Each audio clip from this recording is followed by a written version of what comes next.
욥기 27장. 욥이 계속해서 비유를 들어 말했어요.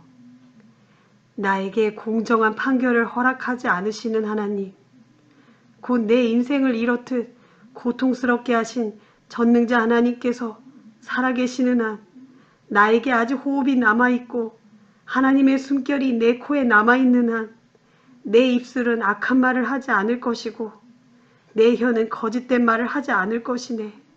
여보게들, 난 아무래도 자네들의 주장이 옳다고 말할 수가 없네. 죽을 때까지 나는 나의 결백함을 부정하지 않을 것이네. 나는 내가 결백하다는 이 주장을 굽히지 않을 것인데 이 점에 대해 내가 살아있는 동안 양심에 아무런 거리낌이 없을 것이네. 그리하여 나의 대적들은 악한 자들처럼 될 것이고 나를 거슬러 적대시하는 자들은 불의한 자들같이 될 것이네. 하나님께서 경건치 않은 자의 생명을 앗아가실 때 그에게 무슨 소망인데 남아있겠느냐. 그에게 재앙이 덮친다고 한들 하나님께서 과연 그의 부르짖음을 들으시기나 하시겠느냐. 그가 전능하신 분 안에서 기뻐할 수 있겠느냐. 그가 항상 하나님을 찾기라도 하겠느냐. 내가 자네들에게 하나님의 권능에 대해 일러주겠네. 전능하신 분이 과연 어떤 분이신지 내가 자네들에게 설명해 주겠네. 자네들의 눈으로 이 모든 것들을 직접 다 보아왔는데 자네들은 어찌하여 그렇게 말도 안 되는 헛소리를 하고 있는가. 악한 짓을 일삼는 자들이 하나님께 받을 몫이 무엇인지 가르쳐 주겠네. 폭력을 휘두르는 억압자들이 전능하신 분께 받을 징벌이 무엇인지 내 일러주겠네. 그 자들이 설령 많은 자식들을 두더라도 그 자식들은 칼 앞에 쓰러질 운명이요. 그 자들의 후손들은 항상 먹을 것이 모자라 결코 배불리 먹을 수 없을 것이네. 비록 살아남은 그 자들의 자식들이 있을지라도 그들은 전염병으로 죽게 될 것이고 그 과부들은 기가 막혀 울음조차 나오지 않을 것이네. 그 자들이 은을 산더미처럼 많이 쌓아놓고 좋은 옷들을 흙더미처럼 많이 모아놓았다고 할지라도 그 자들이 모아놓은 좋은 옷들은 의로운 자들이 입게 될 것이고 그 자들이 쌓아놓은 많은 은들은 죄 없는 정직한 자들이 나눠 가지게 될 것이네. 그 자가 지은 집은 거미줄같이 쉽게 끊어질 것이고 파수꾼이 잠시 쉬려고 지어놓은 초막과도 같을 것이네. 그 자들이 잠자리에 들 때에는 부자였을지라도 아침에 눈을 뜰 때에는 그 많던 재산이 어디론가 모두 사라져 처량한 거짓 신세가 될 걸세. 두려움이 홍수처럼 그 자들을 일시에 덮칠 것이고 폭풍이 밤사이에 그 자들을 멀리 날려버릴 걸세. 동쪽에서 강한 바람이 불어와 그 자들이 살던 집을 순식간에 휩쓸어가 버릴 걸세. 그 자들이 휩쓸리지 않으려고 죽을 힘을 다해 온갖 몸부림을 치겠지만 어림도 없는 일, 강력한 폭풍이 사정없이 계속 불어 그 자들을 낙엽처럼 죄다 날려버릴 걸세. 그때의 사람들이 그 자들의 그런 모습을 보고 손뼉을 치고 비웃으며 그 자들을 그들의 처소에서 모조리 쫓아낼 것이네. 욥기 28장. 은은 그것을 캐내는 광산이 있고 금은 그것을 정련하는 재련소가 있다네. 철은 땅속에서 캐내고 구리는 광석을 녹여서 얻는다네. 사람들은 칠흑처럼 캄캄한 땅속에 아주 깊은 곳까지 구석구석 찾아가서 광석을 캐낸다네. 사람들이 사는 마을에서 멀리 떨어진 곳, 사람들의 발길이 닿지 않는 인적 드문 곳에서 갱도를 파고는 줄을 타고 내려가 그 줄에 매달려 흔들거리며 외롭게 일을 한다네. 땅 위에서는 각양 먹을거리가 생산되지만 같은 땅인데도 땅 속에서는 뜨거운 용암만이 부글부글 끓고 있다네. 그래도 땅속 바위에서 사파이어가 나오고 그 돌가루 속에는 금이 섞여 있다네. 참으로 그런 보물이 숨어있는 길은 솔개도 알지 못하고 매의 날카로운 눈도 그 길을 보지 못한다네. 사나운 맹수들도 그 길을 밟은 적이 없고 겁먹은 사자도 그 길에는 가본 적이 없다네. 그러나 사람들은 단단한 바위를 깨부수고 산을 그 밑뿌리까지 파고 들어가 기어코 그 길을 찾아낸다네. 심지어 바위에 굴을 뚫어서라도 온갖 보석들을 찾아내고 만다네. 뿐이던가 흐르는 강물조차도 두구로 가로막고서는 그 속에 숨겨진 보물들을 죄다 찾아내고 만다네. 아, 그러나 지혜는 대체 어디에서 찾아낼 수 있을까? 어디로 가야 슬기를 얻을 수 있을까? 사람들이 그 가치를 알지 못하니 사람 사는 땅에서는 지혜며 슬기를 찾아볼 수가 없구나. 깊은 물은 말하길 그것은 내 안에 없어 하고 넓은 바다도 말하길 그것은 내가 가지고 있지 않다 하는구나. 지혜는 황금을 주어도 구할 수 없고 은으로도 그 가치를 치룰 수 없네. 지혜는 오빌의 순금을 주어도 구할 길이 없고 값비싼 루비나 사파이어라도 그가 값어치에 견줄 수가 없네. 황금이나 크리스탈도 그것과는 견줄 수 없고 순금으로 장식한 보석이라도 그것과는 비교할 수 없네. 산호나 수정도 그것과는 값을 비길 수 없으니 정녕 지혜의 가치는 진주보다 값지다네. 구스의 홍옥으로도 지혜의 값을 매길 수 없고 순금으로도 그 값을 다 헤아릴 수 없네. 그렇다면 지혜는 대체 어디에서 오는 것일까? 슬기는 어디에서 찾을 수 있을까? 그것은 모든 생물의 눈에 숨겨져 있고 공중의 새들에게도 감추어져 있다네. 멸망과 죽음조차도 말하길 우리는 그런 것이 있다는 것을 단지 소문으로만 들었을 뿐이다 하는구나. 오직 하나님께서 거기에 이르는 길을 아신다네. 오직 그분만이 지혜와 슬기가 어디에 있는지 아신다네. 그분께서는 땅끝까지도 한눈에 전부 바라보시고 하늘 아래에 있는 모든 것들을 빠짐없이 두루 살펴보시기 때문이지.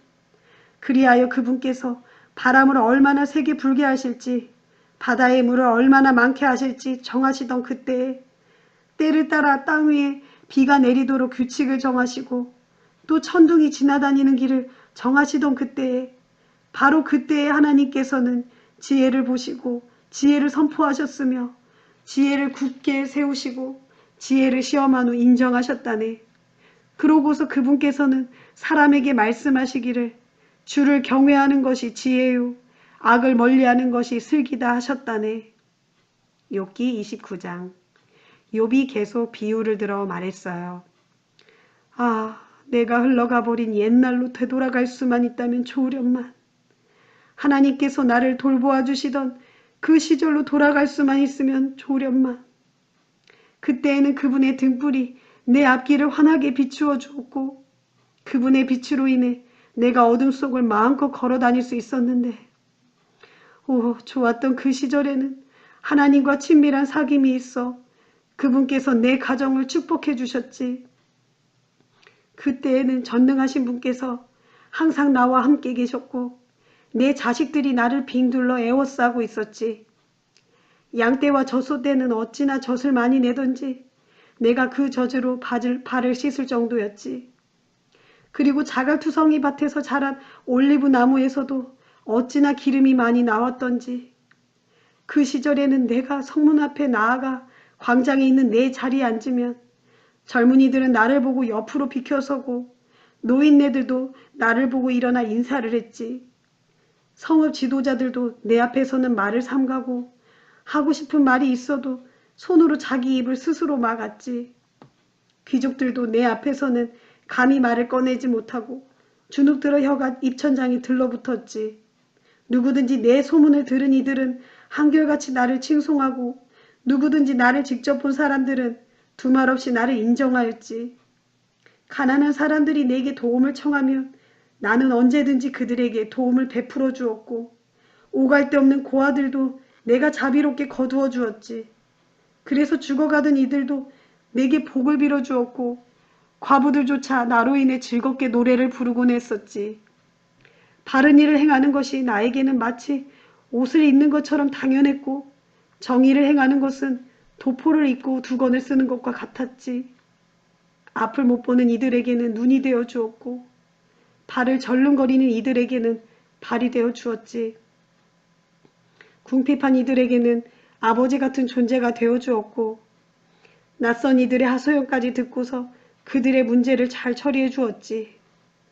남을 등쳐먹는 악한 자들의 턱을 깨트린 후 그들의 이빨 사이에 끼어 있는 것들을 도로 찾아 피해자들에게 돌려주었지.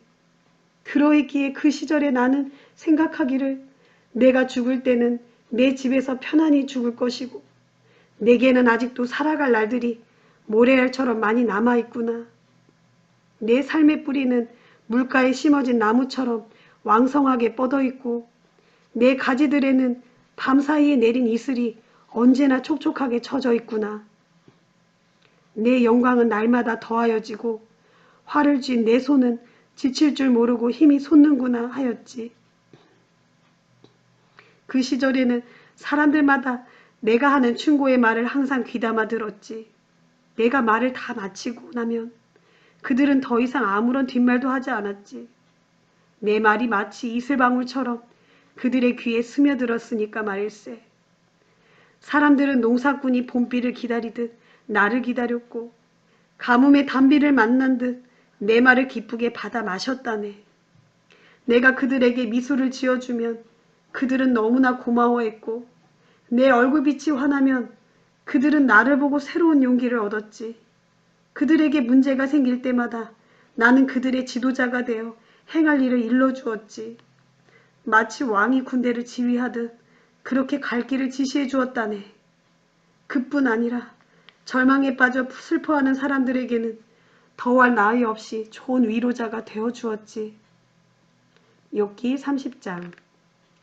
그러나 이제는 나보다 어린 것들조차 나를 우습게 여기네. 예전에는 그 어린 것들의 애비들이 내 양떼를 지키는 개나 붙들고 있었는데 말일세. 하기야 그 애비들은 이미 기력이 쇠하여졌으니 내게 무슨 힘인들 되어주겠는가. 지금 나를 우습게 여기는 자들이 어떤 자들이던가. 그 자들은 굶주림과 허기에 지쳐서 피골이 상접한 채 풀뿌리로 연명하던 자들이 아니었던가. 그것도 밤중에 황량한 빈 들판을 두루 헤매면서 말일세. 덤불 속에서 자라는 쓴 나물이나 캐먹고 쌀이 나무 뿌리로 끼니를 삼았던 자들이었지. 그 자들은 사람 축에도 끼지 못하여 마을에서 쫓겨나고 사람들은 그 자들을 보면 도둑을 내쫓듯 크게 소리를 질러 멀리 쫓아내곤 했었지. 그래서 그 자들은 음침한 골짜기나 땅굴이나 바위틈 같은 데서 살아야만 했던 가련한 신세였지. 그 자들은 가시덤불 속에서 짐승처럼 울부짖었고 쐐기풀 아래에 고단한 몸을 뉘었지. 그래, 정말 그 자들은 미련한 자들의 자식들이요 이름도 없는 비천한 자들의 자식들이었어. 심지어 제 고향에서도 쫓겨난 그런 자들이 아니었던가. 그런데 이제 그 자들이 내게로 와서 나를 우습게 여기고 마구 비웃다니. 내가 저들의 웃음거리가 되다니. 그들은 나를 싫어하고 꺼려하면서 멀찍이 떨어져서 내 얼굴에 서슴지 않고 침까지 마구 뱉어대는구나. 하나님께서 내 활시위를 느슨하게 풀어버리셔서 나를 이토록 무기력하게 만드시고 공경 가운데 빠뜨리셨으니 그 자들이 마치 고삐 풀린 망아지처럼 마구잡이로 내 앞에서 날뛰는구나. 저 비천한 것들이 나를 거슬러 일어나 내게 정면으로 달려들어 내 발을 밀어뜨리면서 나를 멸망의 구덩이 속으로 떨어뜨리려 하는구나. 이처럼 저들이 내 길을 가로막은 채 나를 파멸시키려고 마구 덤벼드는데 사방을 둘러보아도 나를 도와 그들을 막을 자가 아무도 없구나. 마치 뚫린 성벽으로 거칠 것 없이 밀어닥치는 적군들처럼 저들이 무서운 폭풍 같은 기세로 내게 달려들고 있구나. 아, 공포가 물밀듯 나를 덮쳐오는구나. 저들이 내 영광을 바람같이 날려버리니 번영을 구가하던 내 행복도 한낱 구름처럼 사라지고 말았구나. 이제 내 기력은 거의 다 쇠하였는데 나를 붙들고 있는 것이라곤 고통의 나날들 뿐이로구나. 밤마다 뼈 마디마디가 쑤시고 마치 뼈를 깎아내는 듯 내 온몸이 아프지 않은 곳이 한 군데도 없구나. 하나님께서 그 강한 팔로 내 옷을 세게 잡아당기셔서 나를 옷깃처럼 휘감으시니 내가 밤새도록 잠들지 못하고 이리 뒹굴 저리 뒹굴 엎치락 뒤치락 하는구나. 그분께서 나를 진창 가운데로 내팽개치시니 내 신세가 티끌 같고 재 같구나. 주여, 내가 주께 부르짖을지라도 주께서는 대답조차 하지 않으시고, 내가 주께 기도를 올려도 주께서는 들은 채도 하지 않으시는군요. 주께서 강한 손으로 있는 힘을 다해 나를 내려치시니 참으로 주께서는 유독 내게 너무 잔인하십니다. 또 나를 들어 올리셔서 강한 바람에 날려가게 하시고 격렬한 폭풍으로 나를 휩쓸어 흔적조차 없이 사라지게 하시는군요. 주여, 나는 이제 압니다.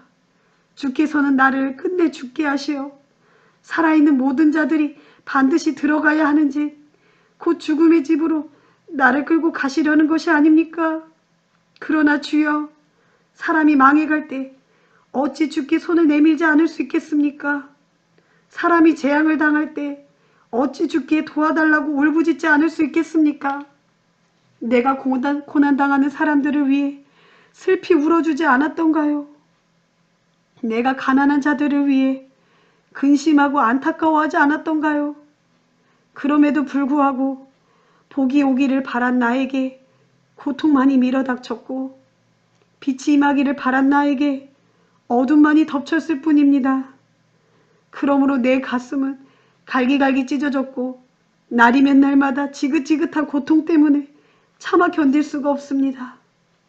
이 몸은 빛 한 줄기 비추지 않는 어둠 속으로만 울며 돌아다니다가 사람들이 모여있는 곳에 이르면 제발 나를 도와달라 하면서 애걸하고 울부짖는 신세가 되었습니다. 그러니 내 신세가 하도 처량하여 자칼이 내 형제가 되었고 타조가 내 동무가 되었습니다. 주여, 나를 살펴보소서.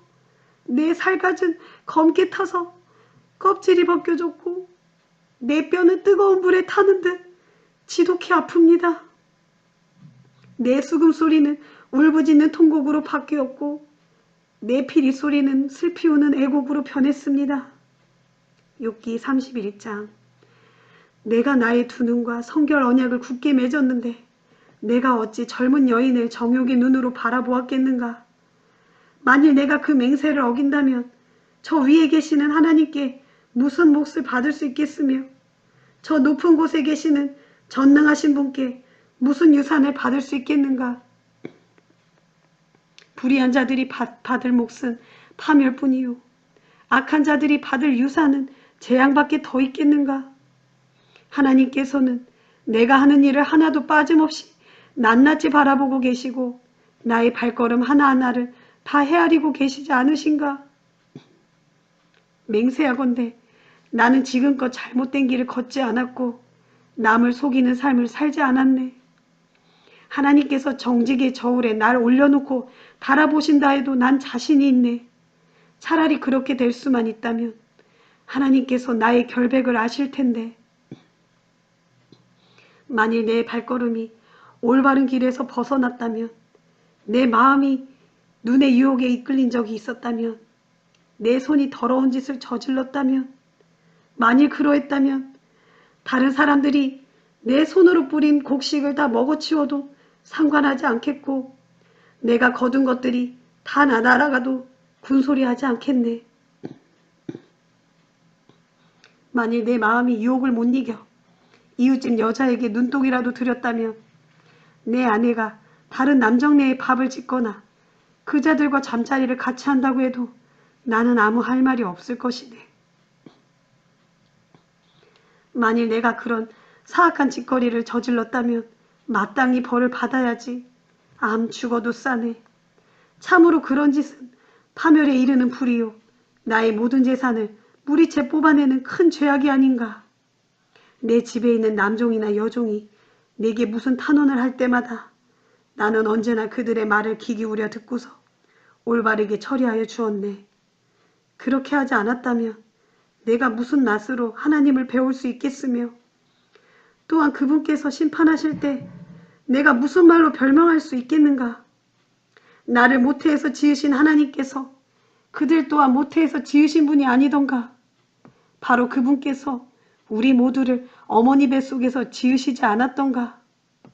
내가 언제 가난한 이가 도와달라고 내게 손을 내밀었을 때 거절한 적이 있었던가. 내가 언제 어렵게 사는 과부를 실망시켰던 적이 있었던가. 내가 언제 의지할 데 없는 고아들이 굶고 있는데 나만 홀로 배불리 밥 먹은 적이 있었던가? 사실 나는 젊은 시절부터 오갈 데 없는 고아를 친자식처럼 길렀고 어머니 뱃속에서 나온 뒤부터 일평생 과부를 돌보아 주었다네. 옷 하나 제대로 걸치지 못한 채 얼어서 죽어가는 가난한 사람이나 덮을 것조차 변변이 없는 궁핍한 사람을 보고서도 내가 언제 그들에게 내 따뜻한 양털 이불로 덮어주지 않았던 적이 있었던가? 그랬기에 그들이 진심으로 나에게 복을 빌어주지 않았던가? 재판이 열려도 내가 이길 것이라고 생각하고는 내가 언제 의지할 데 없는 고아를 내리친 적이 있었던가? 만약 그랬다면 내 팔이 떨어져 나가도 할 말이 없고 내 팔의 관절이 부러져도 싸지. 진실로 나는 하나님의 심판이 두렵고 또한 그분의 위엄이 무서워서라도 그런 짓을 할 수가 없다네. 그렇다고 내가 언제 황금을 믿은 적이 있었던가? 내가 가진 순금을 믿고 든든하게 여긴 적이 있었던가? 내가 언제 재산이 많다고 우쭐대기라도 한 적이 있었던가? 내 손으로 얻은 재물이 많다고 기뻐한 적이 있었던가? 내가 언제 환하게 빛을 발하는 태양을 바라보고 혹은 밝고 아름답게 빛나는 달을 바라보고 그것들에게 은근히 마음이 끌려 그것들을 섬긴다는 표시로 내 손에 입을 맞춘 적이 있었던가? 만일 내가 그랬다면 그런 짓은 저 높은 곳에 계시는 하나님을 부인하는 일이므로 큰 벌을 받아 마땅할 걸세. 또 내가 언제 내 원수가 망하는 것을 보고 기뻐한 적이 있었던가? 그들이 곤란한 지경에 빠졌다고 해서 내가 언제 흐뭇하여한 적이 있었던가? 참으로 나는 내 원수더러 죽으라고 저주함으로써 내 입으로 죄를 지은 적이 없네. 자네들은 내 집에서 일하는 사람들의 말을 들어본 적이 없는가? 그들은 말하기를 길 가던 나그네 치고 우리 주인이 주는 고기로 배불리 먹어보지 않은 사람이 없다 한다네. 나는 지금껏 나그네가 거리에서 밤을 새도록 그냥 내버려 둔 적이 한 번도 없었다네. 나는 나그네들을 위해 내 집 대문을 언제나 활짝 열어놓았다네. 사람들은 죄를 짓고 나면 다들 숨기려 하고 하게 마련이지만 나는 다른 사람들처럼 내 가슴 속에 죄를 묻어둔 적이 결코 없었다네. 그러니 사람들이 수군대는 것을 내가 무서워할 필요가 전혀 없었지. 남에게 비웃음을 당할까봐 집안에만 틀어박혀 입 다물고 숨어 있을 이유가 하나도 없었다네. 아, 누군가 귀 기울여 내 말 좀 들어주었으면. 맹세코 나는 사실대로 말하였고 어떤 거짓말도 하지 않았다. 그러므로 이제 전능하신 분께서 내게 대답해 주시면 좋으련만. 차라리 내 원수가 나를 고발하면서 내 죄가를 기록한 고소장이라도 있어서 내가 그것을 읽어볼 수 있도록 내게 들이밀었더라면 속이라도 후련하겠건만. 그런 것이라도 있다면 난 그것을 어깨 위에다 자랑스럽게 걸치고 내 머리에 왕관처럼 쓰고는 왕자처럼 당당하게 그분 가까이로 걸어가서 내가 행한 모든 일들을 낱낱이 그분께 아뢰 수 있었을 텐데. 내 땅이 나를 향해 한 번도 원망한 적이 없고 내 밭고랑도 나를 향해 한 번도 불평한 적이 없다네. 내가 언제 값을 치르지 않고 땅의 소출을 먹은 적이 있었던가? 내가 언제 소작인들의 소학을 빼앗아 그들을 굶긴 적이 있었던가? 만약 내가 그런 적이 단 한 번이라도 있었다면 내 땅에서 밀 대신 찔레가 나오고 보리 대신 잡초가 무성하게 자라더라도 할 말이 없겠네. 욥은 이렇게 자기 말을 모두 마쳤어요. 욥기 32장. 이렇듯 욥이 스스로 옳다고 거듭 주장하므로 욥의 세 친구는 더 이상 대꾸하지 않았어요. 그러자 줄곧 듣고 있던 람 족속 출신인 부스 사람 바라겔의 아들 엘리후가 불끈 화를 냈어요. 욥이 자기가 옳다고 떳떳하게 주장하면서 모든 잘못을 하나님께 돌리고 있기 때문이었어요. 또 엘리후는 욥의 세 친구들에게도 무척 화가 나 있었어요. 욥이 하는 말에 제대로 반박하지도 못하면서 욥에게 모든 잘못이 있다고 단정하고 있기 때문이었어요. 엘리후는 그들이 자신보다 나이가 더 많았기 때문에 그들의 말이 끝나기를 기다리면서 잠자코 입을 다물고 있을 수밖에 없었어요.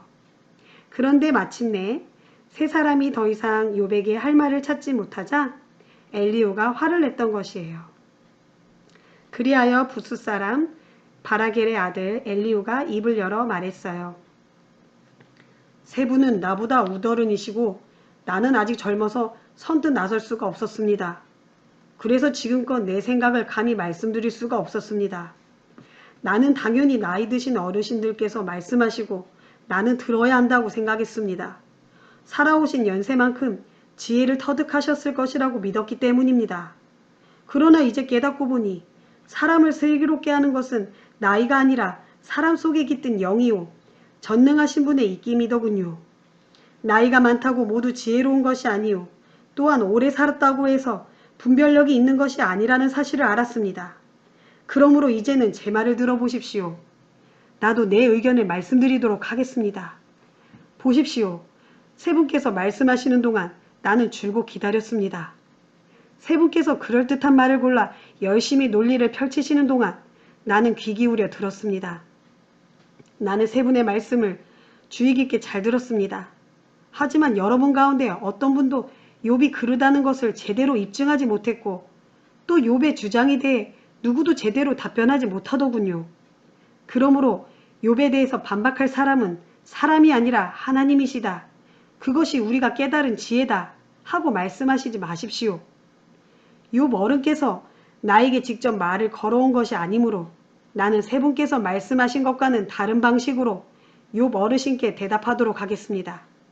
욥 어르신, 세 분 친구들은 놀라서 더 이상 말을 하지 못합니다. 그분들은 어르신께 답변할 말을 찾지 못하고 있습니다. 그분들이 더 이상 말을 잇지 못하고 입을 다문 채 가만히 서 있다고 해서 나까지 그분들처럼 마냥 침묵하고 있어야만 하는 건가요? 그럴 수 없습니다. 이제는 내가 대답하겠습니다. 나에게도 할 말이 있으므로 내 의견을 말씀드리겠습니다. 내게는 할 말이 너무나 많습니다. 나의 심령이 나에게 어서 말을 하라고 재촉합니다. 지금 나의 가슴속은 포도주가 부글부글 끓듯 합니다. 새 포도주를 담아놓은 가죽 부대처럼 터지기 일보 직전입니다. 그래서 내가 입 다문 채 말하지 않으면 죽을 것 같습니다. 입술을 열어 답변하지 않으면 도무지 견딜 수가 없습니다. 나는 누구의 편도 아닙니다. 어떤 사람에게도 아첨하는 말은 하지 않을 것입니다. 어차피 나는 아첨할 줄 모릅니다. 만일 내가 입에 발린 아첨의 말을 한다면 나를 지으신 분이 지체 없이 나를 데려가 버리실 것입니다. 욥기 33장. 욥 어르신, 내 말을 잘 들어보십시오. 내가 하는 모든 말에 귀 기울이시기 바랍니다. 이제 내가 입을 열어 말하겠습니다. 내 입의 혀가 이제 막 말을 하기 시작합니다. 나는 가슴에서 우러나는 말만을 하겠습니다. 나의 입술은 내 생각을 솔직하게 쏟아낼 것입니다. 하나님의 영이 나를 지으셨고 전능하신 분이 내게 생명의 숨결을 불어넣으셨습니다. 그러니 내 말에 대답할 수 있다면 대답해 보십시오. 단단히 마음 먹고 내 말에 반박해 보십시오. 하나님 앞에서는 어르신이나 나나 다를 것이 하나도 없습니다. 나 또한 진흙으로 빚어진 몸입니다. 그러니 욥 어르신이 나를 두려워하실 이유가 전혀 없고 내가 억지로 어르신을 억누를 수도 없습니다. 하지만 내가 듣는 데서 어르신은 분명히 말씀하시기를 나는 결백하며 아무런 죄도 없다. 나는 깨끗하고 죄 지은 일이 없다. 그런데도 하나님께서 내게서 흠을 잡으시고 나를 원수대하듯 하신다. 그분께서 내 발을 쇠사슬로 묶어놓으시고 내 모든 발걸음을 가까이에서 감시하신다 하셨습니다. 하지만 욥 어르신, 내가 말씀드리건대 그 점에 있어서 어르신이 옳지 못하십니다. 왜냐하면 하나님께서는 그 어떤 인간보다도 크신 분이기 때문입니다. 하나님께서 사람의 말에 아무 답변을 하시지 않는다고 해서 어떻게 어르신은 그분께 마구 불평을 늘어놓을 수 있습니까? 사실 하나님께서는 이런 방식 또는 저런 방식으로 말씀하시지만 단지 사람이 그걸 알아듣지 못하는 것입니다. 사람이 꿈을 꿀 때나 밤중에 환상을 볼 때나 혹은 잠자리에 누워 깊은 잠에 빠져 있을 때 하나님께서는 사람의 귀를 여시고 말씀하십니다. 사람들에게 경고하여 그들을 놀라게 하십니다. 악한 짓을 그만하고 이제 돌이키라고 말씀하시고 교만하지 말라고 경고하십니다. 그렇게 해서 하나님께서는 사람의 영혼이 멸망의 구덩이에 빠지지 않도록 지켜주시고 그들의 생명을 사망의 늪에서 건져주십니다. 하나님께서는 사람을 바른 길로 이끄시려고 때때로 사람에게 뼈마디가 쑤시도록 아픈 병을 주시기도 하십니다. 그러면 그 사람은 입맛을 잃고 아무리 좋은 음식이라도 쳐다보기조차 싫을 지경이 되다가 결국에는 살이 쏙 빠져 몸이 바짝 야이게 되고 전에 보이지 않던 뼈가 앙상하게 붉어져 나올 것입니다. 그리하여 그 사람의 영혼은 무덤 가까이에 이르게 되고 그의 생명은 죽음의 문턱에 다다르게 되는 것입니다. 그러나 그때에 혹시라도 하나님의 수많은 천사들 중 하나가 그 사람의 곁에 나타나 그에게 무엇이 옳은 일인지를 일러준다면 그리하여 하나님께서 그 사람을 불쌍히 여기시고 그에게 은혜를 베풀며 말씀하시기를 그를 살려주어 무덤으로 내려가지 않도록 하여라. 내가 그의 몸값을 받았다 하신다면 그러면 그 사람의 몸은 어린아이의 몸처럼 다시 새로워질 것이고 젊은 날을 다시 맞은 것처럼 건강하게 회복될 것입니다. 그때에 그 사람이 하나님께 기도드리면 하나님께서 그에게 응답해 주실 것입니다. 그러면 그 사람은 기쁜 마음으로 하나님을 뵐 것이며 하나님께서는 그 사람의 의를 온전하게 회복시켜 주실 것입니다. 그러면 그 사람은 사람들에게 간증하기를 내가 죄를 지었습니다. 올바른 것을 그르다 하였고 그른 것을 올바르다 하였습니다. 그런데도 하나님께서는 나를 징벌하지 않으셨습니다. 그분께서는 자비의 손길을 뻗쳐 무덤으로 내려가는 내 영혼을 건져주셨고 그래서 오늘날 나로 하여금 이렇게 생명의 빛을 즐기며 살게 해주셨습니다. 할 것입니다. 정말 이 모든 일들은 하나님께서 사람들에게 종종 하시는 일입니다. 하나님께서 사람에게 2번 혹은 3번 거듭해서 이런 일을 되풀이 하시는 이유는 무덤으로 내려가는 사람의 영혼을 건져 올려 그에게 생명의 빛을 비추어 주시려는 것입니다. 욥 어르신, 내 말을 잘 들어보십시오. 내가 하는 말에 귀 기울이십시오. 잠잠히 계시면 내가 말하겠습니다. 만일 어르신이 내게 하실 말씀이 있다면 말씀하십시오. 내가 주의 깊게 듣겠습니다. 나는 어르신이 옳았기를 진심으로 바라는 사람입니다. 하지만 하실 말씀이 없으시다면 귀 기울여 내 말을 들어보십시오. 잠잠히 계십시오. 이제 내가 어르신께 지혜를 가르쳐 드리겠습니다. 욥기 34장. 그러고서 엘리후가 다시 말을 이었어요. 지혜가 많으신 어르신들, 내 말을 들어보십시오. 아는 것이 많으신 어르신들, 내 말에 귀 기울여 보십시오. 혀가 음식 맛을 분별하듯이 귀는 그 말이 옳은지 그른지를 알아차립니다. 그러니 무엇이 옳은지 우리 스스로 분별해 봅시다. 무엇이 선한지 함께 알아보도록 합시다. 욥 어르신은 말씀하시기를 나는 아무 잘못이 없는데도 하나님께서 나의 옳음을 인정하지 않으신다 하시고 또 내가 옳은데도 불구하고 어찌 옳지 않다고 거짓말을 할 수 있겠는가? 정말로 나는 아무 죄가 없는데도 너무 큰 상처를 입었다 하십니다. 욥 어르신은 어찌 그리 말씀하실 수가 있습니까? 도대체 욥 어르신 같은 사람이 어디에 또 있겠습니까? 지금 욥 어르신은 하나님 비웃기를 마치 물 마시듯 하고 있습니다. 저분은 악을 행하는 자들과 친구로 지내고 또 못된 짓을 하는 무리들과 어울려 다닙니다. 그러면서 말하기를 사람이 하나님을 기쁘게 하려고 애써 보았자 대체 그것이 무슨 유익이 있단 말인가? 라고 하십니다. 그러니 분별력을 지니신 어르신네들, 내 말을 좀 들어보십시오. 하나님께서 악을 행하실 수가 있습니까? 전능하신 분께서 옳지 않은 일을 행하실 수가 있습니까? 진실로 하나님께서는 사람이 행하는 바에 따라 그대로 갚아주시는 분입니다. 사람이 어떻게 행하느냐에 따라 그에 상응하는 열매를 거두게 하시는 분입니다. 하나님께서 잘못된 일을 하신다거나 전능하신 분께서 정의를 그르치는 일은 감히 상상조차 할 수도 없습니다. 어느 누가 하나님더러 땅을 주관하라고 명하신 자가 있겠습니까? 어느 누가 하나님더러 세상을 다스리라고 맡기신 분이 있겠습니까? 만일 하나님께서 마음먹고 그 영과 숨을 거두신다면 모든 육신들은 다 같이 일시에 죽어 모두가 예외 없이 흙으로 돌아가고 말 것입니다. 그러니 욥 어르신, 분별력이 있으시다면 제발 내 말을 들으십시오. 내가 하는 말에 귀를 기울여 보십시오.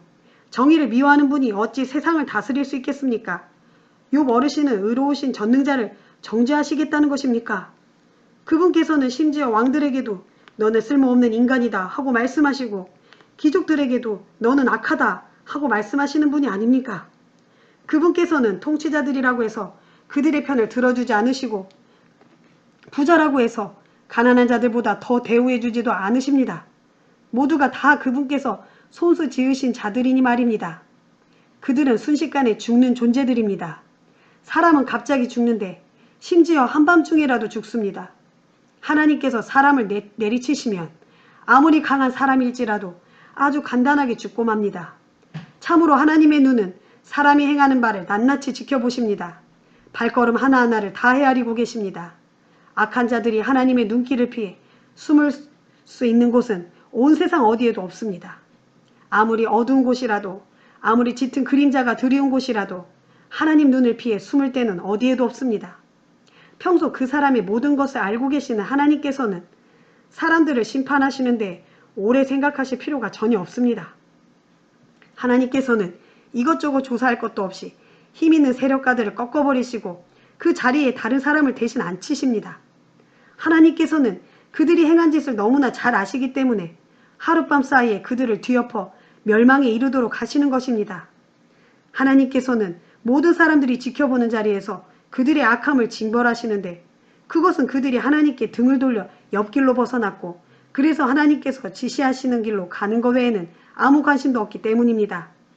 그로 인해 가난한 자들의 고통스러운 울부짖음이 하나님께 올라가 닿았고 결국 하나님께서는 그들의 부르짖음에 응답하시는 것입니다.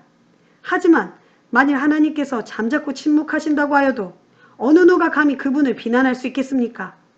만일 하나님께서 얼굴을 가리시고 숨으신다고 하여도 어느 누가 감히 그분을 비판할 수 있겠습니까? 어느 누구도 어느 민족도 감히 하나님을 비난할 수 없습니다. 그분께서 하나님을 우습게 여기는 경건치 못한 사람을 왕으로 삼아 나라를 다스리게 하시고 또 그 백성들에게 올가미를 씌워 억압하게 하실지라도 어느 누가 감히 하나님께 항의할 수 있겠습니까? 욥 어르신은 하나님 앞에서 내가 죄를 지었습니다. 하지만 다시는 죄를 짓지 않겠습니다. 내가 미처 깨닫지 못하는 것을 주께서 가르쳐 주십시오. 내가 잘못했다면 다시는 그런 잘못을 저지르지 않겠습니다. 하고 말씀드린 적이 있습니까?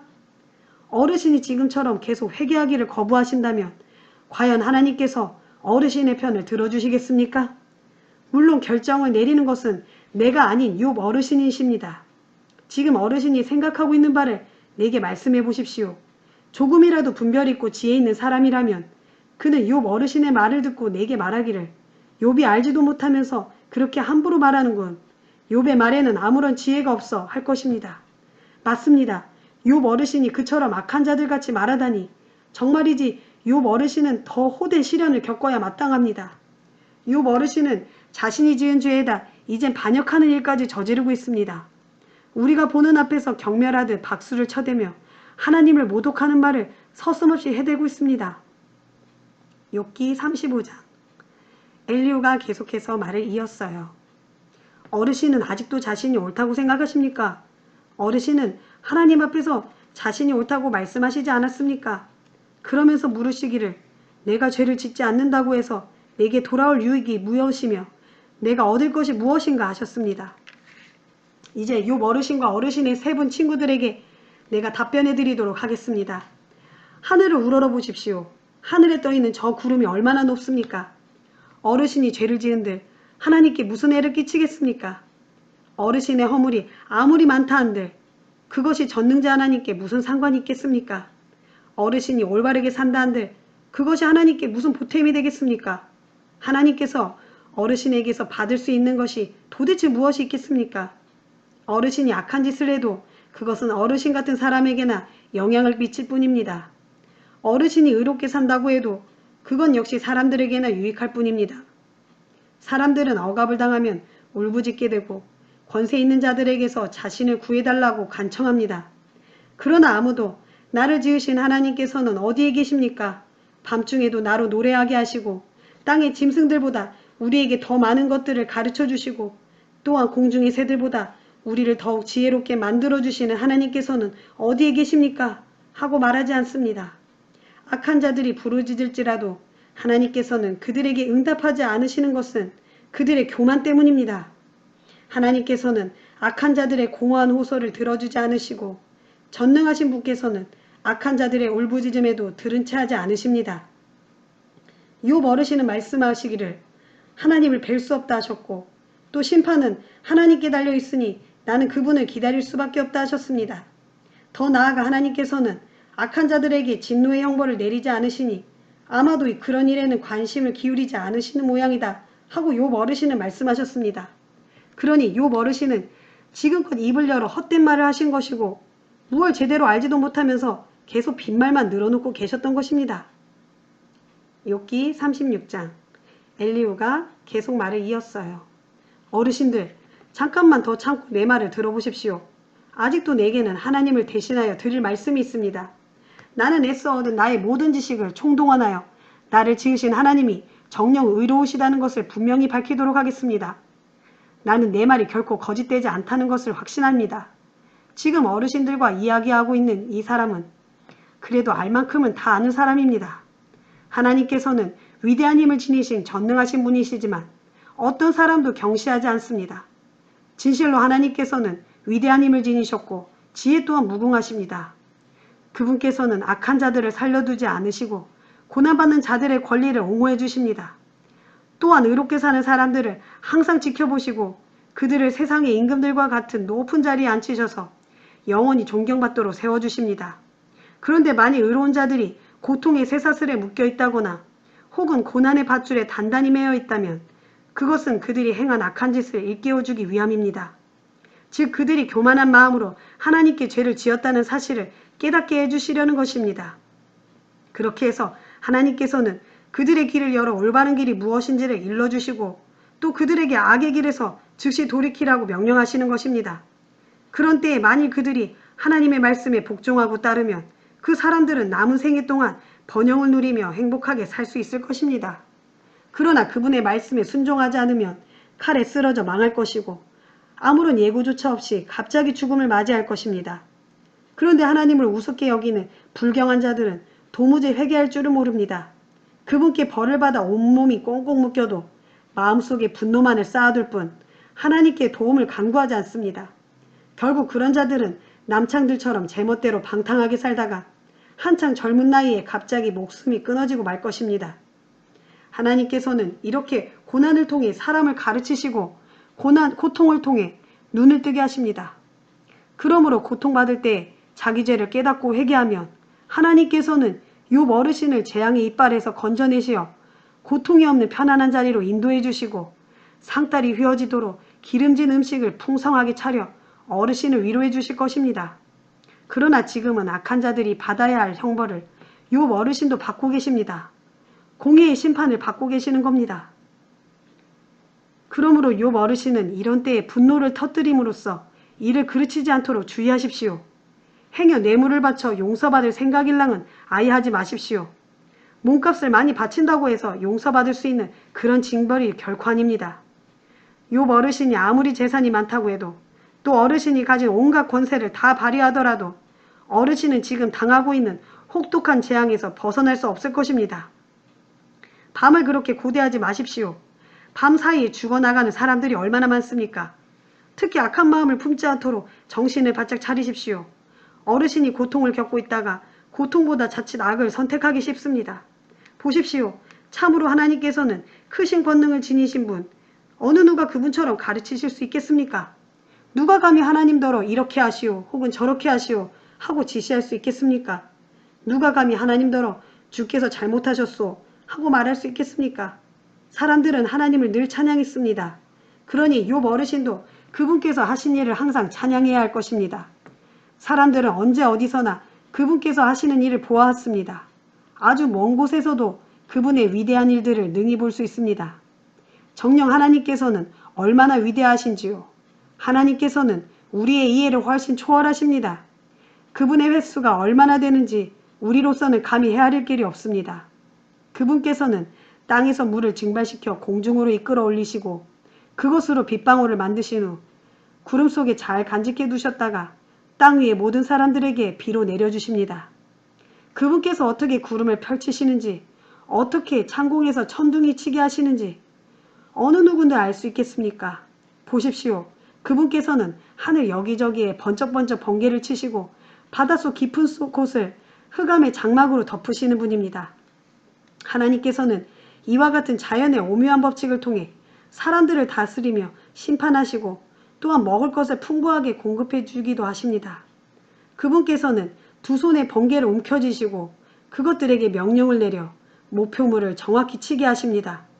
또한 그분께서는 천둥 소리를 발하여 폭풍이 몰아닥칠 것임을 미리 알려주십니다. 심지어 짐승들에게도 그 징조를 미리 알려주십니다. 욥기 37장.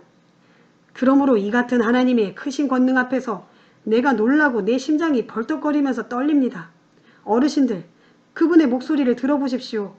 그분의 입에서 나오는 천둥 같은 소리를 잘 들어보십시오. 그분은 먼저 온 하늘 아래에 번개를 쳐서 그 빛이 하늘 이쪽 끝에서 저쪽 끝까지 번쩍거리게 하십니다. 그런 뒤에 천둥 같은 그분의 음성이 우르릉거립니다. 번개불이 하늘을 가로질러 번쩍이고 나면 천둥 같은 그분의 목소리가 계속 울려 퍼집니다. 참으로 하나님께서는 천둥 같은 놀라운 음성을 울리시며 우리로서는 도저히 이해할 수 없는 엄청난 일들을 행하십니다. 하나님께서는 눈에게 땅이 떨어져라 명하시면 눈이 땅 위에 펑펑 쏟아지고 비에게 땅이 쏟아지라 명하시면 땅 위에 소나기가 주룩주룩 내립니다. 이렇게 그분께서는 폭설과 폭우를 통해 사람의 일손을 묶어 놓으시어 모든 사람들로 하여금 하나님께서 하시는 일을 알게 하십니다. 이때 무 짐승들은 눈과 비를 피해 각자 숨을 곳을 찾아 굴 속으로 들어갑니다. 남쪽에서는 태풍이 불어오고 북쪽에서는 차디찬 바람이 불어옵니다. 하나님의 입김에 물이 열고 드넓은 호수도 꽁꽁 얼어붙습니다. 또 그분께서는 빽빽한 구름 속에 습기를 실어 나르시고 두터운 구름 사이로 번개가 번쩍거리게 하십니다. 구름은 하나님께서 이끄시는 대로 온 세상을 이리저리 뭉게뭉게 떠다니면서 그분께서 무엇을 명하시든 그것을 땅 위에 이행하고 있습니다. 하나님께서는 그 구름으로 땅 위에 비를 내려 때로는 사람을 벌하기도 하시고 때로는 사람에게 은총을 베풀기도 하십니다. 욥 어르신, 내 말을 들어보십시오. 잠시 멈추시고 하나님께서 행하시는 놀라운 일들을 생각해 보십시오. 어르신은 하나님께서 이 모든 일들을 어떻게 행하시는지 아십니까? 어떻게 구름 속에서 번쩍거리는 번개를 치게 하시는지 아십니까? 어떻게 구름이 공중에 잘 매달려 떠돌아다니는지 알고 계십니까? 온전한 지식을 갖고 계시는 그분께서 행하시는 이런 놀라운 일들을 어르신은 알기나 합니까? 남풍이 불어와 온 땅이 고요해지면 날씨가 더워져 어르신의 옷이 땀에 젖는 이유를 아십니까? 어르신이 그분을 도와 하늘을 넓게 펴실 수 있습니까? 마치 거푸집에 부어 만든 청동거울처럼 창공을 견고하게 펼칠 수 있습니까? 욥 어르신, 어디 한번 말씀해 보십시오. 우리가 그분께 무슨 말씀을 드려야 할지 우리에게 가르쳐 주십시오. 우리는 아무것도 알지 못하고 마음이 어두워서 그분께 무슨 말씀을 드려야 할지 도무지 알 수 없습니다. 설령 그분께 하고 싶은 말이 있다 할지라도 어떻게 감히 그분께 이러쿵저러쿵 다 말씀드릴 수 있단 말입니까? 함부로 입을 열었다간 하나님께 삼켜질 것이 분명할 텐데 말입니다. 바람이 하늘의 구름을 휩쓸고 지나가서 하늘이 맑게 개면 우리는 그 광채 때문에 밝게 빛나는 하늘의 태양을 똑바로 쳐다볼 수 없습니다. 마찬가지로 하나님께서 금빛 찬란한 광채를 바라시면서 북녘에서 걸어 나오시면 우리는 그분의 두려운 위엄 때문에 감히 그분을 똑바로 바라볼 수 없습니다. 또한 우리는 전능하신 분께 가까이 다가갈 수도 없습니다.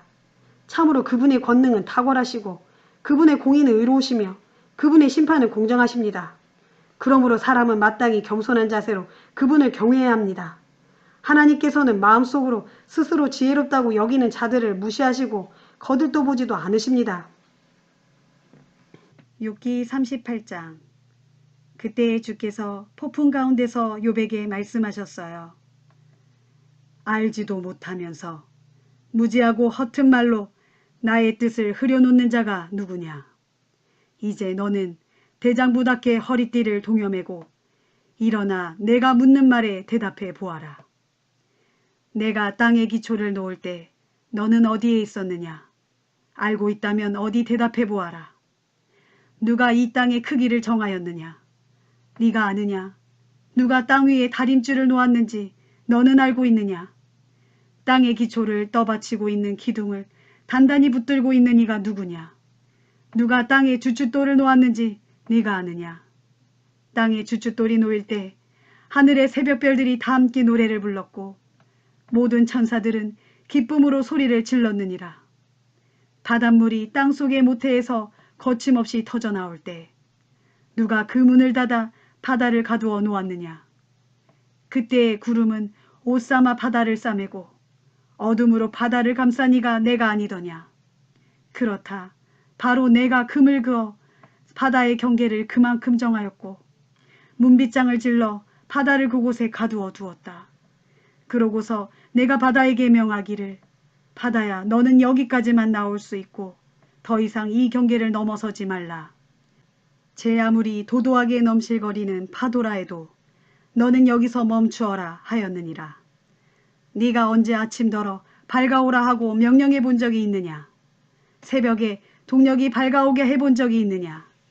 네가 새벽에 명하여 그 빛을 땅끝까지 널리 비추게 함으로써 땅을 덮고 있던 어둠의 옷깃을 걷어내어 어둠 가운데서 악을 행하던 악인들로 하여금 그들의 악을 멈추게 한 적이 있느냐?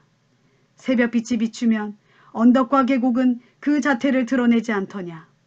진흙 위에 도장을 찍어 놓은 것처럼 선명하게 보이지 않더냐? 옷자락이 그 주름까지 보이듯 그렇게 잘 드러나지 않더냐? 대낮의 빛은 악한 자들에게 너무나 밝아서 그들의 폭행을 훤히 드러내며 또 저지하느니라. 너는 물이 솟아나는 바닷속 밑바닥까지 들어가 본 적이 있느냐? 그 밑바닥 깊은 곳을 내 두 발로 거닐어 본 적이 있느냐? 너는 죽음의 문턱을 넘어가서 그 안쪽을 들여다 본 적이 있느냐? 죽음의 그늘이 짙게 들이운 그 문을 본 적이 있느냐? 너는 땅이 얼마나 드넓은지 상상이라도 해보았느냐?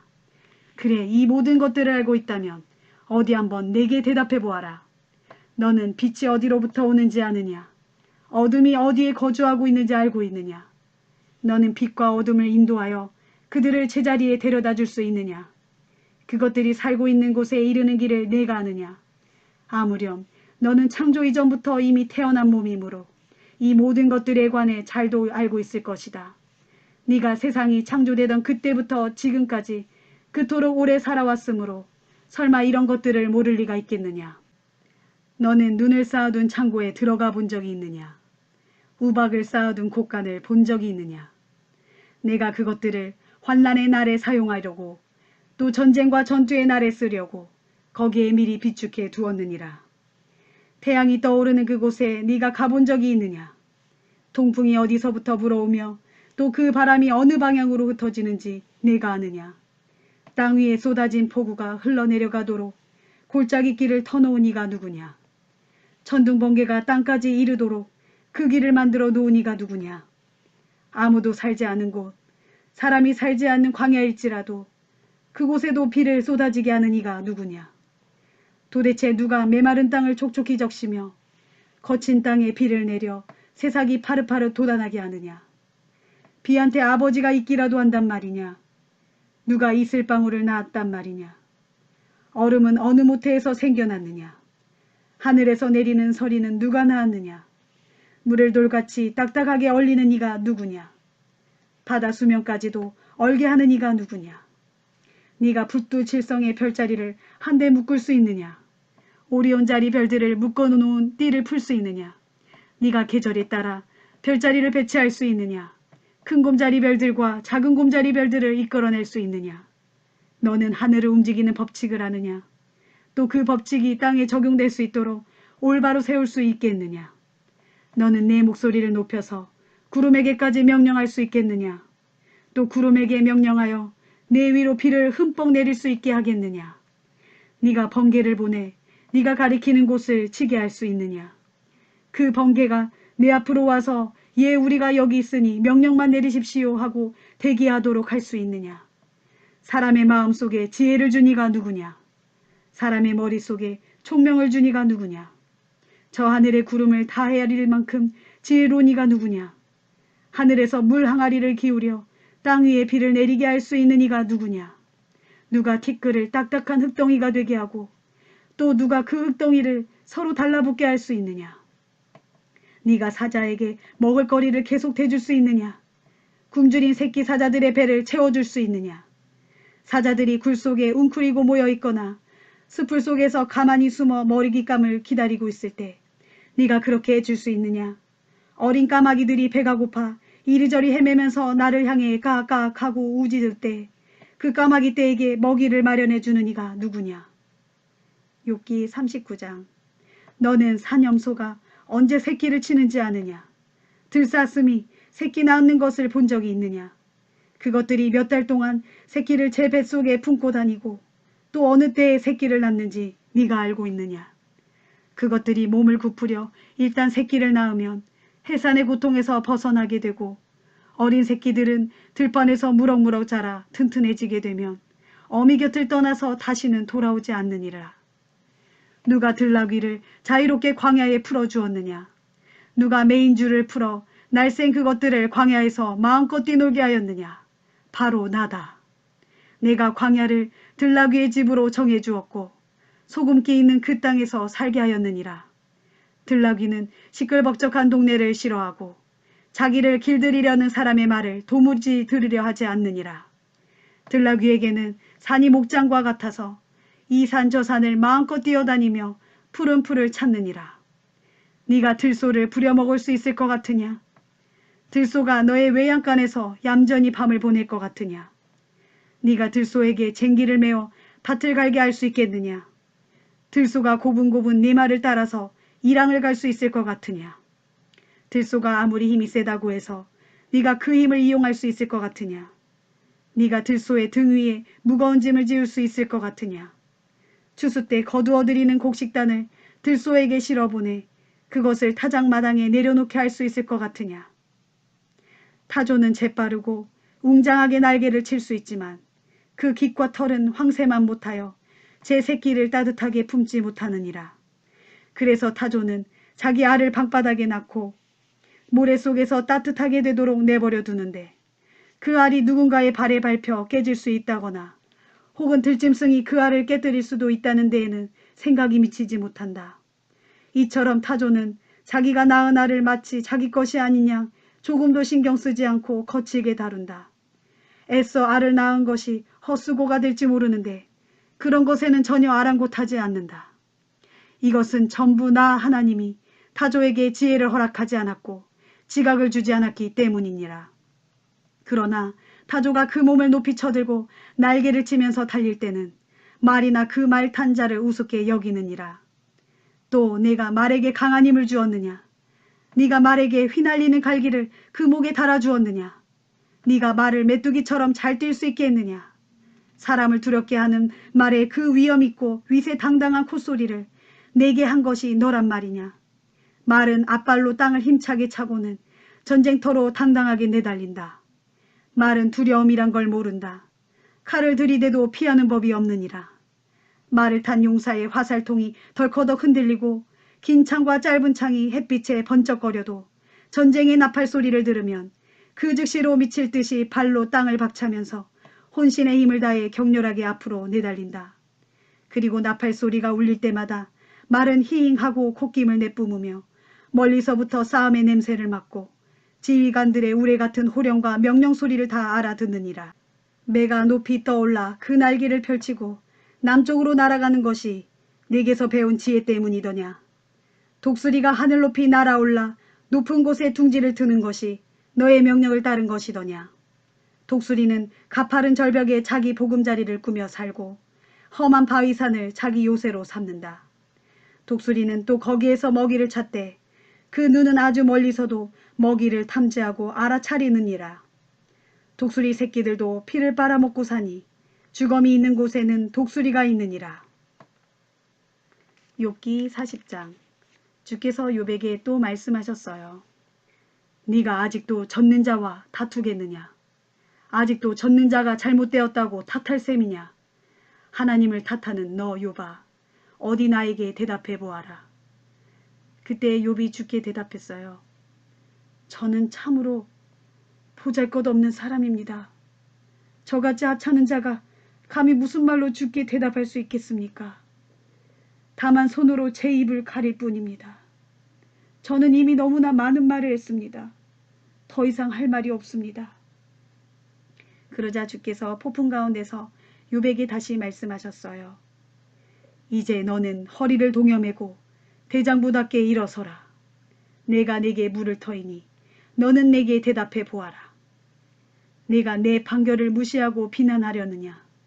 네 자신이 옳게 보이려고 네게 잘못을 덮어 씌우려는 것이냐? 너의 팔이 하나님의 팔처럼 힘이 세단 말이냐? 너의 목소리가 하나님의 목소리처럼 천둥소리 같은 우렁찬 소리를 낼 수 있단 말이냐. 그렇다면 어디 한번 너 자신을 영광과 위엄으로 꾸며보아라. 존귀와 아름다움으로 단장해 보아라. 목에 힘주며 사는 교만한 자들을 노려보고 그들을 향해 내 끓어오르는 분노를 터뜨려 그들을 여지없이 거꾸러뜨려 보아라. 모든 거만한 자들을 살피고 가려내어 그들을 비천하게 낮추고 모든 악한 자들을 그들이 서 있는 그 자리에서 짓밟아 보아라. 그래서 그런 자들을 모두 땅에 파묻고 그들의 얼굴을 천으로 싸매어 무덤에 가두어 보아라. 네가 그렇게 할 수 있다면 나는 너의 오른손이 너를 스스로 구원할 수 있다고 인정해 줄 것이다. 거대한 짐승 베헤못을 보아라. 내가 너를 지은 것처럼 그것 또한 내가 지었다. 그것이 소처럼 풀을 뜯어먹고 있지만 허리에서 솟아나오는 저 억센 힘을 보아라. 배 근육에서 불끈불끈 뻗쳐나오는 저 강인한 기운을 보아라. 꼬리는 백향목처럼 곧게 뻗어 있고 돌처럼 단단한 넓적다리는 힘줄로 서로 굳게 연결되어 있으며 뼈마디는 노수로 만든 관만큼이나 강하고 갈비뼈는 쇠로 만든 빗장과 같다. 그것은 내가 지은 모든 피조물 중에서도 가장 힘있는 녀석으로 그것을 지은 내가 그 녀석의 어금니를 칼처럼 날카롭게 만들어 주었느니라. 모든 들짐승들이 즐겁게 뛰노는 산, 그 산에서 자라나는 온갖 푸른 풀들이 그것의 먹이다. 그것은 또 연꽃잎 아래에 몸을 눕히고 늪지대의 갈대숲 사이에 몸을 숨긴다. 그러면 연꽃잎은 그것에게 그늘을 드리워 숨겨주고 냇가의 버드나무들이 그것을 둘러싸느니라. 강물이 넘쳐 흘러도 그것은 조금도 무서워하지 않으며 유단강의 물이 불어 입까지 차올라도 녀석은 끄떡하지 않고 아주 태연하도다. 그러므로 누가 감히 그것을 사로잡아 녀석의 코에다 갈고리를 꿰 수가 있겠느냐. 욥기 41장. 네가 낚시로 저 리워야단을 낚아올릴 수 있느냐. 끈으로 그 혀를 묶을 수 있느냐. 네가 녀석의 코를 줄로 꿰 수 있겠으며 그 아가리를 갈고리로 깰 수 있겠느냐. 녀석이 네게 살려달라고 빌 것 같으냐. 네게 부드러운 말씨로 속삭일 것 같으냐. 살려주기만 한다면 녀석이 너와 언약을 맺고 평생 너의 종으로 살 것 같으냐. 네가 애완용 새처럼 녀석을 데리고 놀 수 있을 것 같으냐. 녀석을 끈으로 묶어놓고 네 여종들의 놀이개로 삼을 수 있을 것 같으냐. 어부들이 녀석을 잡아다가 값을 흥정하고 그것을 토막내어 상인들에게 팔 수 있겠느냐. 네가 녀석의 등짝을 창살로 꿰뚫을 수 있겠으며 녀석의 머리를 작살로 찌를 수 있겠느냐. 네가 손바닥으로 녀석을 한번 만져만 보아도 다시는 그것에 손댈 엄두조차 내지 못하고 녀석과 싸울 생각일랑은 싹 달아나게 될 것이다. 녀석을 쳐다보는 사람마다 기가 질려 가슴이 쿡 내려앉고 그만 땅바닥에 털썩 주저앉고 말 것이다. 어느 누가 녀석을 감히 건드려 격동시킬 만큼 용맹할 수 있으랴. 그러할진대 하물며 누가 감히 나와 맞설 수 있단 말이냐. 어느 누가 내게 먼저 무엇을 주었다고 주장하면서 그것을 도로 갚으라고 대드느냐. 보아라. 하늘 아래에 있는 모든 것들이 전부 내 것이니라. 리워야단의 다리에 관한 이야기를 어찌 말하지 않고 지나칠 수 있으랴. 녀석의 그 무지막지한 힘과 거대하고 늠름한 체구에 관해 어찌 침묵할 수 있으랴. 누가 감히 녀석의 가죽을 벗길 수 있겠느냐. 누가 감히 갑옷 같은 두 겹 비늘 사이를 꿰뚫을 수가 있겠느냐. 누가 감히 녀석의 아가리를 벌릴 수 있겠느냐. 무시무시한 이빨들로 빙 둘러 돋아있는 그 소름 끼치는 아가리를 누군들 벌릴 수 있겠느냐. 녀석이 자랑하는 등에는 방패 같은 비늘들이 돌같이 단단하게 촘촘히 박혀있고 그 하나하나의 비늘들이 빽빽하게 이어져 있어 심지어 바람조차 들어갈 틈새도 없다. 게다가 그 비늘들은 서로 단단하게 꽉 달라붙어 있어서 아무도 그것을 떼어놓을 수 없느니라. 녀석이 재채기를 한 번 하면 섬광이 번쩍이고 그 눈초리는 새벽빛같이 빛난다. 녀석의 입에서는 횃불이 뿜어져 나오고 불꽃이 마구 튄다.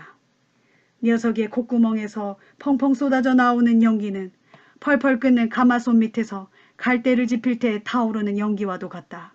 씩씩거리는 녀석의 저 뜨거운 숨결은 가히 숯불을 피울 만하고 입에서는 활활 불꽃을 토해낸다. 또 녀석의 목덜미는 어찌나 억센지 그것을 보는 사람마다 겁에 질려 놀라 자빠진다.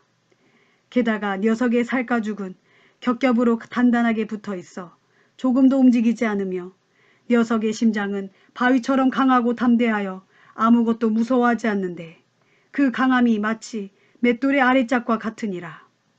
녀석이 한번 떨치고 일어나면 아무리 힘센 용사라도 무서워 떨고 몸을 한번 뒤틀면 모두가 화들짝 놀라 뒤로 물러선다. 칼로 찔러도 끄떡없고 창이나 화살이나 작살도 아무 소용이 없다. 녀석에겐 무쇠도 지푸라기와 같고 놋은 썩은 나무 토막과 같다. 화살을 마구 쏘아대도 도망칠 생각조차 하지 않으며 물맷돌을 던져보아도 녀석에게는 바람에 날리는 겨와 같다. 몽둥이도 지푸라기쯤으로 여기고 창을 던져도 코웃음만 칠 뿐이다. 녀석의 백가죽은 날카로운 질그릇 조각과 같아서 녀석이 지나가면 타작기계처럼 진흙바닥에 선명한 자국을 남긴다.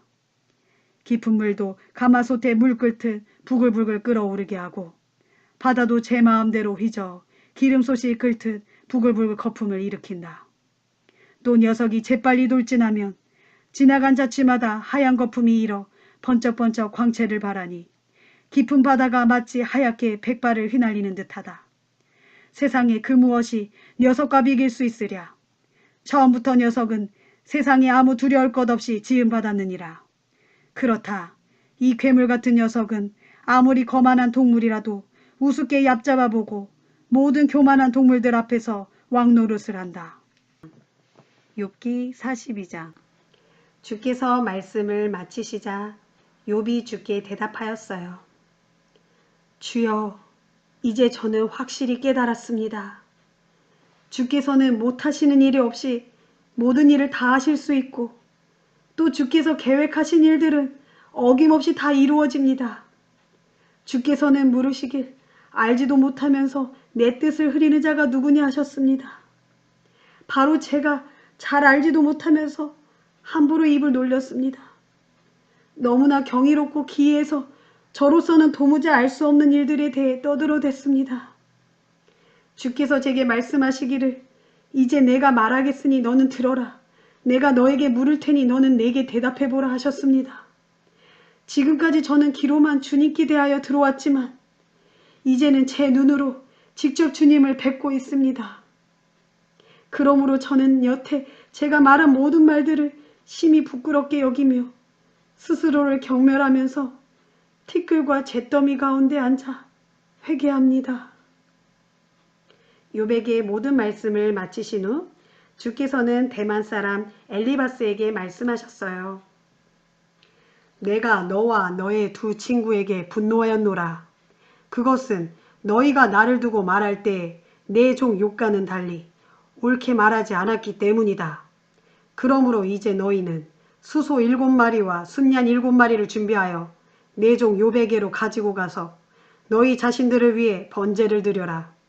내 종 욥이 너희를 위하여 용서를 빌면 내가 그의 기도를 들어줄 것이니 너희가 내 종 욥과는 달리 나에 대하여 옳게 말하지 않았지만 내가 너희의 어리석음에 대해 벌하지 않을 것이다. 그러자 대만 사람 엘리바스와 수아 사람 빌닷과 나아마 사람 소발은 주께서 말씀하신 대로 다 행했고 주께서는 그들을 위한 욥의 기도를 들어주셨어요. 욥이 세 친구들을 위해 기도하기를 모두 마쳤을 때 주께서는 욥을 다시 회복시켜 주셨어요.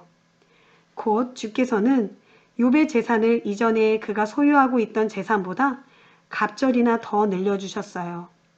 그러자 욥의 모든 형제들과 자매들과 전부터 알고 지내던 친지들이 다 욥에게로 와서 욥의 집에서 음식을 함께 먹으며 그동안 주께서 욥에게 내리신 고난을 상기하면서 욥을 위로하고 달래주었어요. 그러면서 그들은 저마다 은화 1개와 금반지 하나씩을 욥에게 선물하였어요. 주께서는 욥의 말년에 처음보다 더욱 많은 복을 내려주셨어요. 그리하여 욥의 재산은 양이 14,000마리요, 낙타가 6,000마리요, 소가 1,000쌍이요, 암나귀가 1,000마리나 되었어요. 고난 이후에 욥은 또 7 아들과 3 딸도 얻었어요. 욥은 3 딸의 이름을 지었는데 첫째 딸은 여미마, 둘째 딸은 그시야, 셋째 딸은 게렌합북이었어요. 당시에 온 땅에서 욥의 딸들만큼 아리따운 여자는 어디에서도 찾아볼 수 없었어요. 욥은 아들들에게 나눠준 것과 같이 자신의 3 딸에게도 유산을 분배해 주었어요. 그 후 욥은 140년을 더 살면서 자식들의 자식들까지 4대를 보았어요. 욥은 이렇게 하나님께서 주신 수명을 다 누리고 살다가 나이 많아 늙어서 평안히 세상을 떠났어요.